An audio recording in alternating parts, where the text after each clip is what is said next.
హల్లెలూయా యేసు ప్రభున్ ఎల్లరు స్తుతించుడి.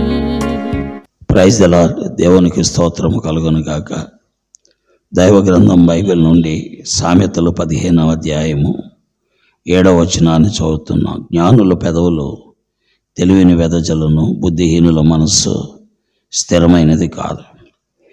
దేవుని వాక్యము వింటున్న చేరువచ్చిన ప్రియులు అందరికీ ప్రభు అయిన యేసుక్రీస్తు వారి ప్రశస్తమైన నామములో వందనాలు తెలియజేస్తున్నాం. జ్ఞానులు పెదవులు తెలివిని వెదజల్లుతాయి, బుద్ధిహీనుల మనస్సు స్థిరమైనది కాదు.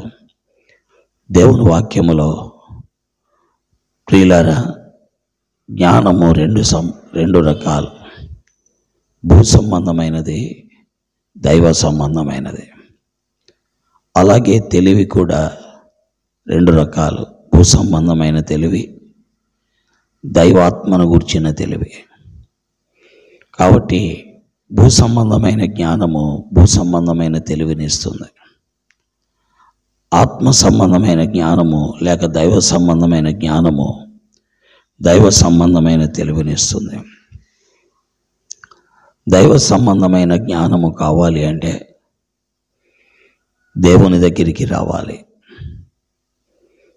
దేవుని వాక్య ప్రకారం మనం చూస్తున్నట్లయితే బుద్ధి జ్ఞానములు సర్వసంపదలు దేవుని యందు గుప్తములై ఉన్నాయి, అనగా ప్రభు అయిన యేసుక్రీస్తునందు గుప్తములై ఉన్నాయి.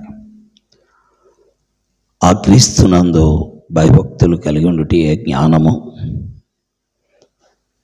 తెలివికి మూలము. కాబట్టి జ్ఞానుల పెదవులు తెలివిని వెదజల్లుతాయి.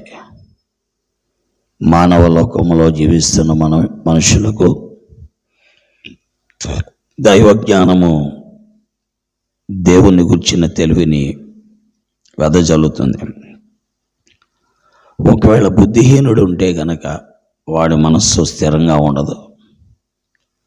దైవ జ్ఞానాన్ని గురించినటువంటి అన్వేషణ అతనిలో ఉండదు. ఈ ప్రాపంచిక జ్ఞానముతో, ప్రాపంచిక తెలివితో కొట్టుకొని పోతూ ఉంటాడు. అయితే ఈ ప్రాపంచిక జ్ఞానము, ప్రాపంచిక తెలివి తాత్కాలికమైనది. దైవ జ్ఞానము, దేవుణ్ణి గుర్చిన, దైవాత్మను గుర్చిన తెలివి శాశ్వతమైనది.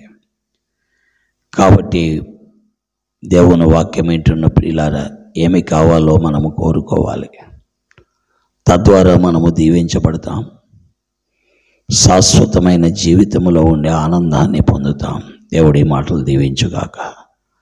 ప్రేమ కలిగిన తండ్రి, నీకు వందనాలు. నీ వాక్కును ముద్రించి ప్రజల మధ్యలో ఆశీర్వదించి వినేవారికి మేలు చేయండి. యేసుక్రీస్తు వారి దివ్య నామంలో ప్రార్థిస్తున్నాను తండ్రి, ఆమెన్. Praise lord. దేవుడు మిమ్మల్ని దీవించి ఆశీర్వదించును గాక. దేవుని స్తుతించుడి, హృదయమును వెలిగించిన యేసుని స్తుతించుడి.